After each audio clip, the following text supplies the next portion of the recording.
নমস্কার। সাদা কালো সঙ্গে পাঠ্য নিয়ে সংকেত মিডিয়ার পর্দায় রাত প্রায় 11:30 আর আজ 11ই জুলাই। 11ই জুলাই রাত 11:30টায় সাদা কালো সঙ্গে পাঠ্য নিয়ে আপনাদের সামনে বেশ কয়েকটা দিন পরে আবার এলাম, কারণ কয়েকটা বিষয় নিয়ে একটু কথা বলবার দরকার। কয়েকটা কথা কয়েকদিন ধরে মাথায় গেঁথে রয়েছে, মনে হলো যে আপনাদের সঙ্গে একটু শেয়ার করা। রাত্রিবেলা শুতে যাওয়ার আগে কয়েকটা কথা একটু মনে করিয়ে দেওয়া, যা আমার মনে হচ্ছে সেগুলো আপনাদের সঙ্গে একটু যদি শেয়ার করে নিতে পারি, এবং হতেই পারে সেগুলো আপনাদের পছন্দ হচ্ছে বা হচ্ছে না, যেটাই হোক, যেরকম ভাবে মেসেঞ্জারে আপনারা উত্তর দিচ্ছেন, যেরকম ভাবে হোয়াটসঅ্যাপে পাশে থাকছেন, ঠিক সেভাবেই থাকুন, ভালো লাগবে। গালাগাল বা ভালোবাসা দুটোই একই রকম ভাবে সমাদৃত, কারণ সবাই আমার সঙ্গে একমত হবেন এরকমটা হতেই পারে না, আবার কেউই একমত হবেন না এটাও নিশ্চয়ই নয়। তাই দু তরফেরই অথবা মধ্যপন্থায় যারা আছেন সবাইকেই স্বাগত। সাদা কালো সঙ্গে পাঠ্য নিয়ে যেটা বলার, দেখুন আজকে 11ই জুলাই। আমরা দেখলাম কয়েকটা দিন আগে বামফ্রন্ট তারা ভারত বন্ধ ডেকেছিল। সিটুর মূলত সিটুর যে দাবি দেওয়া, শ্রমিকদের জন্য যে দাবি দেওয়া, সেই দাবি দেওয়াকে আরো একবার চরিতার্থ করবার জন্য ভারত বন্ধ ডেকেছিল, মূলত বিজেপির বিরুদ্ধে। যেখানে আমরা দেখেছি বিজেপির সঙ্গে সঙ্গে পশ্চিমবঙ্গে অন্তত তৃণমূল কংগ্রেসও সেই বন্ধের বিরোধিতা করেছেন। সেটা নিয়ে দু চারটে কথা বলবো। তারই সঙ্গে 21শে জুলাই, আজকে 11 আর ঠিক 10 দিন পর অলরেডি গোটা রাজ্য জুড়ে আর রাজ্যের আনাচে কানাচে, শহর থেকে গ্রাম, ওয়ার্ড থেকে অঞ্চল, সব জায়গায় তৃণমূল কংগ্রেসের সেই 21শে জুলাই নিয়ে একেবারে মাতামাতি, এবং বলতে পারি যে 2026-এর বিধানসভা ভোটের আগে তৃণমূল কংগ্রেসের এটা শেষ 21শে জুলাই এই টার্মের। 2026-এ তারা জিতে এসে নতুন করে 21শে জুলাই পালন করবেন, নাকি 21শে জুলাই কিছুটা ফিকে হয়ে আসবে, সেটা তো সময় বলবে। তাই তার আগে দুটো কথা। যে বন্ধ আমরা দেখলাম গোটা পশ্চিমবঙ্গ জুড়ে, পশ্চিমবঙ্গের বিভিন্ন প্রান্তে, শহর থেকে গ্রামে, সরু রাস্তা থেকে হাইওয়েতে, বিভিন্ন অফিস কাচারি, দোকানপাট, সব জায়গাতেই নিজেদের যতটা ক্ষমতা রয়েছে বামফ্রন্ট সেই ক্ষমতা প্রয়োগ করার চেষ্টা করেছেন। একেবারে শহর কলকাতা থেকে আরম্ভ করে বিভিন্ন জায়গায় আমরা এই ধরনের বিভিন্ন কার্যকলাপ দেখেছি। কিন্তু খুব দরকার 8 ঘন্টা শ্রমের বিনিময় থেকে আরম্ভ করে যে দাবি দেওয়া হলো। আচ্ছা, বামফ্রন্ট নিজে তো 34 বছর পশ্চিমবঙ্গে রাজত্ব করেছে, 2011 অব্দি তারাই ছিলেন ক্ষমতায়, তারাই ছিলেন শাসনে। তাহলে এই 34 বছরে নিশ্চয়ই এই দাবি দাওয়াগুলো নিজেরাই শ্রমিকদের জন্য, কর্মচারীদের জন্য দিতে পেরেছিলেন কি, নাকি একটু বেশি পেরে ফেলেছিলেন, নাকি যা এখন তারা বলছেন নিজেদের সময়ে সেইগুলো দিয়ে উঠতে পারেননি? কোনটা সত্য? 34 বছর ধরে পশ্চিমবঙ্গে এই বিষয়গুলো যদি ঘটে থাকে, তাহলে নতুন সরকার এসে কি শেষ 14 বছরে আমূল বদলে ফেলল পরিকাঠামোটা? প্রশ্ন। আবার বামফ্রন্টের আমলে তদানীন্তন মুখ্যমন্ত্রী কে এরম বলতে শোনা গেছে যে কাজ করতে কাকে বলবো, চেয়ার আর ছাতাকে? কারণ চেয়ারে কর্মী নেই। আগের দিন এসে ছাতাটি রেখে গেছেন, রেখে দিয়েই চলে গেছেন। পরের দিন লোকেরা আসবেন সার্ভিস চাইতে, দেখলেন যে ছাতাটি আছে কিন্তু ব্যক্তিটি নেই, বোধহয় আশেপাশে কোথাও গেছেন চা খেতে, বিড়ি খেতে, জল খেতে, অথবা প্রকৃতির ডাকে। কিন্তু 10 মিনিট, 15 মিনিট, 1 ঘন্টা, 2 ঘন্টা চলে গেল, তাকে আর দেখা গেল না। দেখা যাবে কি করে? তিনি তো আগের দিন রাতে বাড়ি ফিরেছেন, পরের দিন আর আসেননি। মুখ্যমন্ত্রীকে এই অসহায়তা দেখাতে হয়েছিল, বলতে হয়েছিল, কারণ বামফ্রন্ট তাদের শ্রমিকদেরকে, তাদের কর্মচারীদেরকে বুঝিয়েছিল যে আসি যাই মাইনে পাইটাই বোধহয় সবচেয়ে সহজ উপায় ইনকাম করার। বামফ্রন্ট যখন ছিল, সত্যি করে বুকে হাত দিয়ে বলুন তো, একটু বয়স্ক যারা, রাজ্যটা এগিয়ে ছিল, কর্মনাশা একটা সরকার পশ্চিমবঙ্গকে কি দিয়েছিল? কান পাতলে দেখুন, আপনার আশেপাশে যত সরকারি কর্মচারী আছে, তারা কিন্তু এই সরকারের বিরুদ্ধে বেশিরভাগ ক্ষেত্রেই বিরক্ত। ডি এর জন্য আপনারা বলবেন, হ্যাঁ ডি এর জন্য, আরো অনেকগুলো কারণ। ভালো করে খেয়াল করে দেখুন, এই তৃণমূল কংগ্রেস সরকার, এই তো এসএসসি নিয়ে কি হলো দেখতে পাচ্ছেন, চাকরি দিতে পারছে না। আরো এদিকে ওদিকে সেদিকে চাকরি দিলে সেই চাকরিগুলো নিয়েও প্রশ্নচিহ্ন উঠছে, চাকরি নিয়ে সমস্যা। তাহলে কি হয়েছে? এই 14 বছরে চাকরি বোধহয় ঠিক মতো দিতেই পারল না তৃণমূল কংগ্রেস, ফলে তৃণমূল কংগ্রেস নিজস্ব ভোট ব্যাংক তৈরি করতে পারেনি সরকারি কর্মচারীদের। এটা একটু পুরনো কথা ভাবি, একটু পুরনো, একটু বেশি পুরনো, একটু বেশি বয়স্ক মানুষদেরকে জিজ্ঞেস করুন, আমার কথা শুনবেন না, বাড়িতে একটু বেশি বয়স্ক মানুষদের জিজ্ঞেস করুন।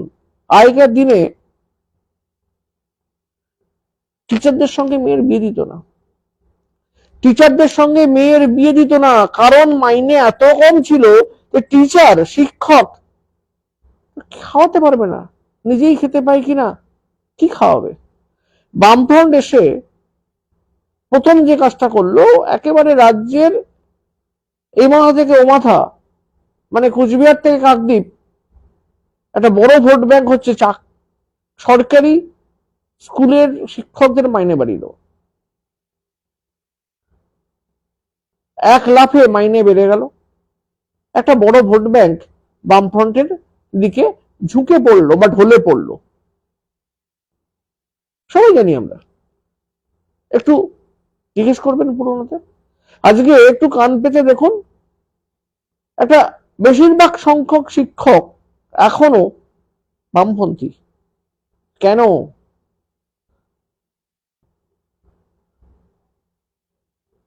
কোন রকমের স্কুলে যাওয়া, ওই কয়েকটা ক্লাস নেওয়া, তার মধ্যে কতগুলো অফ পিরিয়ড আছে, স্কুল থেকে বাড়ি ফিরে এসে স্টুডেন্ট পড়ানো, স্কুলে পড়ানো হোক আর না হোক, কোচিংটা পড়াতেই হবে।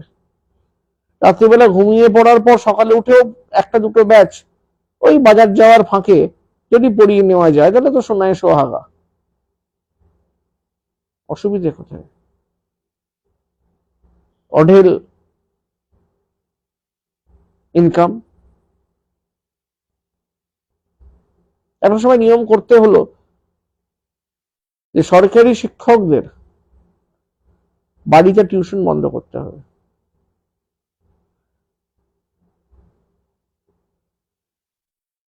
যাই হোক, এভাবেই বামফ্রন্ট সরকারি কর্মচারীদের ওপর একটা খবরদারি প্রচ্ছন্নভাবে করতে শুরু করে দিল, কারণ একটা বড় অংশকে নিজের দিকে টেনে নিল। অন্যান্য যত শিল্প আছে সেখানে যে কর্মচারীরা, তাদের জন্য ইউনিয়ন রয়েছে, কাজ করো আর না করো, পয়সা পেতে হবে, গেটের সামনে বসতে হবে, ধর্ণা দিতে হবে, অবস্থান করতে হবে, মিটিং মিছিলে যেতে হবে। আর বামফ্রন্টের আমলে বন্ধ আকছার লেগেই ছিল। জ্যোতি বসু বন্ধকে তোয়াজ করেছেন, কারণ বন্ধ মূলত তারাই ডাকতেন। কংগ্রেসের আমলে হোক আর সিপিএম এর আমলেই হোক, বন্ধ নিয়ে মাতব্বরি বামফ্রন্টরাই করেছেন। পরবর্তী সময় বুদ্ধদেব ভট্টাচার্য এসে বলেছিলেন কর্মনাশা বন্ধ করতে দেওয়া যাবে না। একটা দিন মানে অনেকটা কর্মের অপচয়।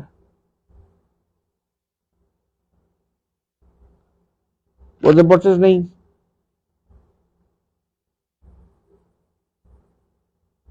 বামফ্রন্টের মধ্যে এই মানসিকতাও চেঞ্জ হয়েছে, সেটাই স্বাভাবিক।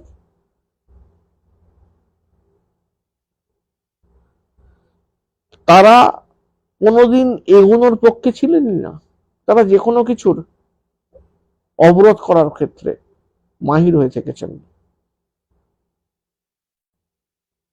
জীবনযাত্রাকে অবরুদ্ধ করে দেওয়ার জন্য বামফ্রন্টের জুড়ি মেলা ভার।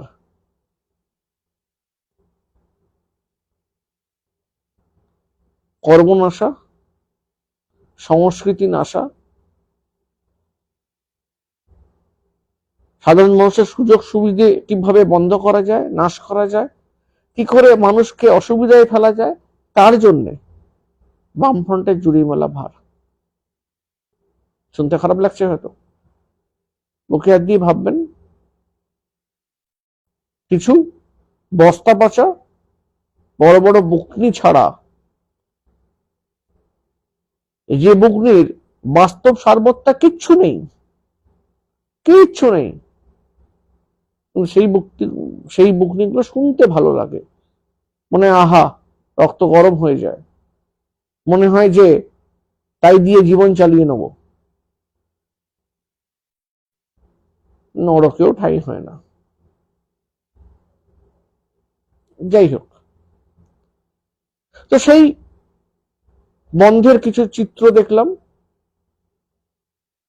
তাতে বেশ কিছু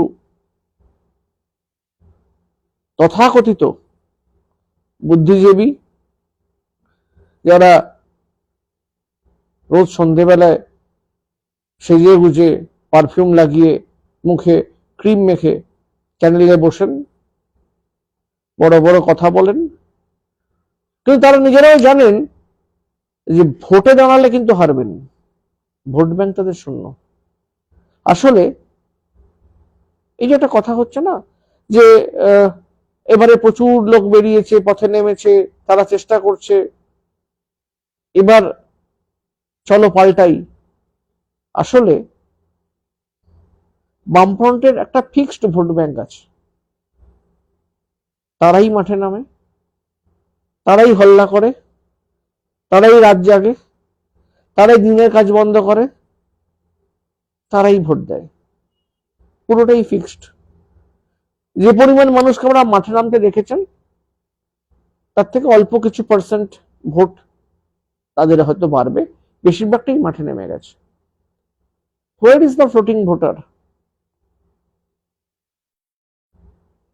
সাইলেন্ট ভোটার নেই, ফ্লোটিং ভোটার বামফ্রন্টের দিকে যাবে না।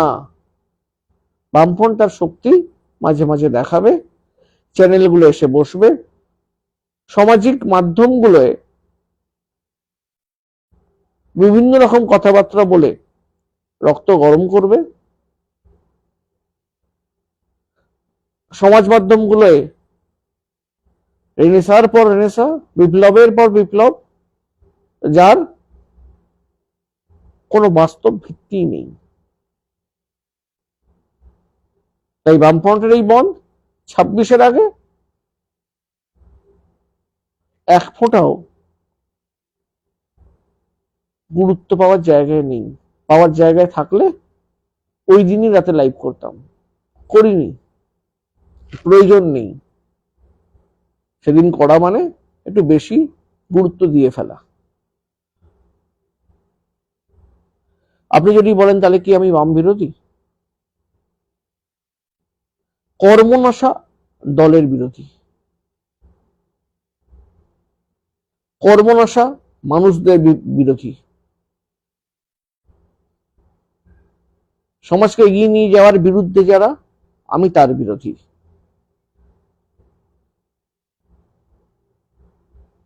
যারা ঈশ্বরকে মানেন না, আমি তার বিরোধী। যারা বয়োজ্যেষ্ঠদের মানেন না, আমি তার বিরোধী।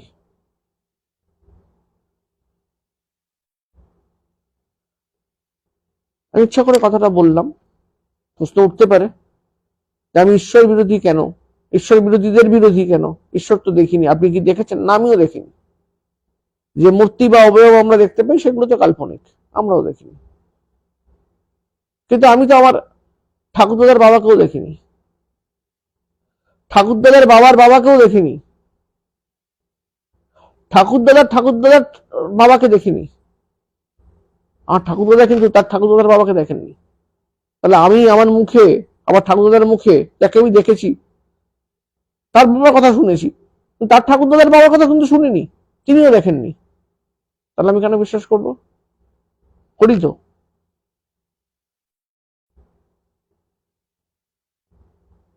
তাহলে সবটাই নিজের চোখে আর নিজের কানে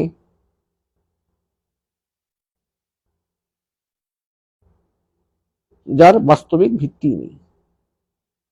অনেক কিছুকেই আমরা মেনে নিই, মেনে নিতে হয় যা নিজে দেখিনি বা নিজের কানে শুনিনি, তবু মেনে নিতে হয়। এটাই দস্তুর।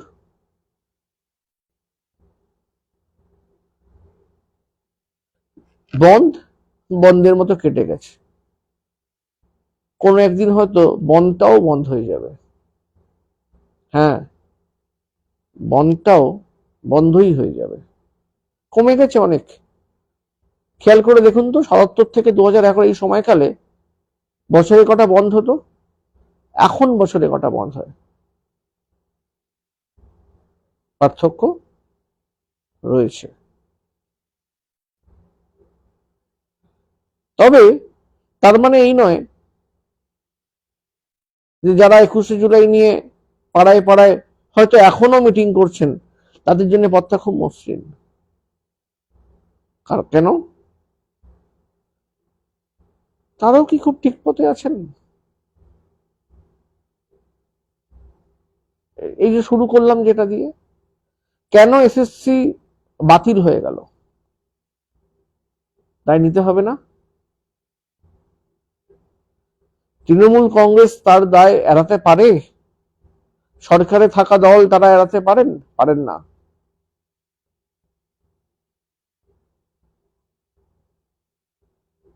শুধু কাটমানি, তোলাবাজি, ভাওতাবাজি এগুলো দিয়ে অনেক দূর কিন্তু এগোনো যায় না। প্রতিনিয়ত, প্রতি মুহূর্তে কোনো না কোনো ভাবে নিজেদেরকে অনেক বেশি পরিশ্রুত করতে হয়। নিজেদেরকে যদি ফিল্টার না করা যায়, তাহলে শ্যাওলা জমতে থাকে, আগাছা জমতে থাকে, ময়লার পরত বাড়তে থাকে, যে একটা সময় তার নিজস্ব গতিকে মন্থর করতে করতে অবরুদ্ধ করে দেবে। কেন এভাবে চলবে?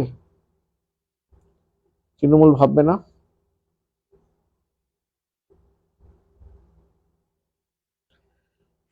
কয়েকদিন আগে একটি অনুষ্ঠানে আমার সাথে একজনের দেখা হয়েছিল, তৃণমূল কংগ্রেস করেন।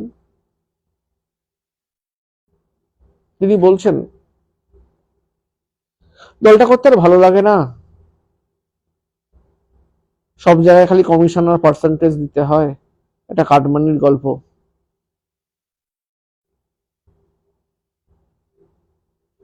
ঠিকই বলছেন তিনি, তার এটা নিয়ে চাপ থাকাটাই স্বাভাবিক। তিনি দল করেন, দলের একটা পোস্ট হোল্ডার, বিষয়টা আজকে বলছি না, কোনো একদিন নিশ্চয়ই বলবো। তার এই দলটাকে আর ভালো লাগছে না, তিনি এই দলটাই করেন না, দলটাকে ভালো লাগছে না, কারণ তাকে কুড়ে কুড়ে খাচ্ছে এই দলের পদাধিকারীরা, কমিশন নেয়, কাটমানি খায়, কাটমানি চায়। কেন তার ভাল লাগছে না জানেন? কারণ তিনি তো কন্ট্রাক্টর, তিনি তৃণমূলের একটা পোস্টে আছেন, সেই কারণে কন্ট্রাক্টরিটাও করেন। কাজটা পেতে সুবিধে হয়, তৃণমূলে থাকলে কাজ পাওয়া যায়। কনসেপ্টটা খুব সোজা, তৃণমূল করি হয় আমি কন্ট্রাক্টরই পাবো, আর যিনি কন্ট্রাক্টরই পান না তিনি কন্ট্রাক্টরদের কাছ থেকেই কাটমানি খাবেন। হয় কন্ট্রাক্টরই পাবেন, নয় কাটমানি খাবেন। এই কিসের একটা এপিট আর ওপিট বলে না, তাই মানে ইনকামের সহজ উপায় করে রাখা আছে। দলটাও তো চাকরি সেভাবে দিয়ে উঠতে পারছে না, সঠিকভাবে সঠিক চাকরি দেওয়া যাচ্ছে না। না, তাহলে কি আগের সরকার খুব সঠিক চাকরি দিয়েছে না? ওই চিটকুটে চাকরি না কি যেন বলে। এখন চিরকুটে চাকরি আছে কিনা আমি জানি না, আমি তো আর দেখিনি, আমি ওই চিরকুটে চাকরি পাইনি। তবে গল্প শুনি অনেক। আমার এক অত্যন্ত কাছের সিনিয়র দাদা, কাজ করতে গিয়ে আলাপ, পুলিশের বড় পোস্টে ছিলেন, রিটায়ার করেছেন, সম্প্রতি রিটায়ার করেছেন। তো পুলিশে যখন ছিলেন তার সাথে গল্প হতো, তো তার অ্যাটিটিউড, বিহেভ, কথাবার্তা শুনে মনে হতো তার জন্য পুলিশটা ঠিক লাগে না। আমি বলেছিলাম যে আপনি পুলিশ এলেন কেন, টিচারই করতে পারতেন। উনি বলেছিলেন কি করবো পার্থ, বাবার অত পয়সাও ছিল না, আর গায়ে লাল জামাও ছিল না, তাই টিচারিটা জোটেনি। কারণ তখন তো এসএসসি ছিল না, তখন এসএসসি ছিলই না। স্কুলে স্কুলে পরিচালন সমিতি তারা ইন্টারভিউ নিয়ে চাকরি দিতেন। কি ইন্টারভিউ হয়েছে, কি দিয়ে ভাত খেয়েছো, ভাত আদৌ খেয়েছো কিনা, কি কালারের জামা পরলে, এরকম প্রশ্ন হয়েছে না অন্য প্রশ্ন হয়েছে, কেউ জানে না, তার কোনো প্রমাণ নেই, প্রমাণও নেই, অসুবিধেও নেই, চিন্তাও নেই, তাই চাপও নেই। এই সরকারকে এসএসসি ফেস করতে হয়, তাই এদিক থেকে ওদিক যখনই করে তখনই একটা চাপ তৈরি হয়। ওএমআর শিটটা কেমন ছিল, যখন এসএসসি ছিল না তখন কি ওএমআর শিটটা ছিল? তখন কি ছিল? তখনকার চাকরি প্রার্থীরা কিভাবে পরীক্ষা দিলেন, কি বললেন, কি লিখলেন, কি হলো, তার কোনো এভিডেন্সই নেই।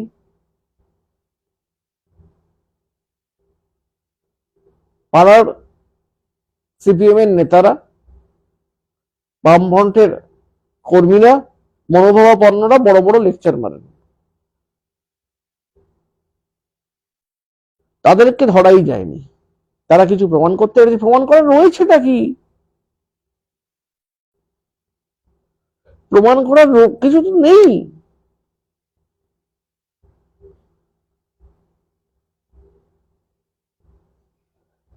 আমার এক আত্মীয়, তার সাথে গল্প হচ্ছিল, তিনি বলছিলেন তার সাথে তার কাকার একটু সম্পর্কের অবনতি হয়ে রয়েছে। তিনি গল্প করছিলেন যে তার মিসেসের একটা চাকরি, অঙ্গনওয়াড়ির চাকরি, ওই আইসিডিএস নাকি ওখানকার যে চাকরি, সেই চাকরিগুলো। তো যেহেতু তার কাকা বামফ্রন্টের সিপিএম এর বড় নেতা ছিলেন, তাই ভাসতে কিছুদিন চাকরিটা পাচ্ছে না, নিজের মিসেসের চাকরি। কাকা কাঠি করছেন, তাই চাকরি হচ্ছে না। তখন তিনি কি করলেন, বাধ্য হয়ে বামফ্রন্ট মানে সিপিএম ছেড়ে তিনি আরএসপি তে নাম লেখালেন, তিনি আরএসপি হয়ে গেলেন, এবং পরের বার চাকরিটাও হয়ে গেল। আর এসপির কোটায় চাকরি হলো। এর কি প্রমাণ আছে? কোনো প্রমাণ নেই। নাম কিভাবে দেওয়া হয়েছে? প্রমাণ নেই।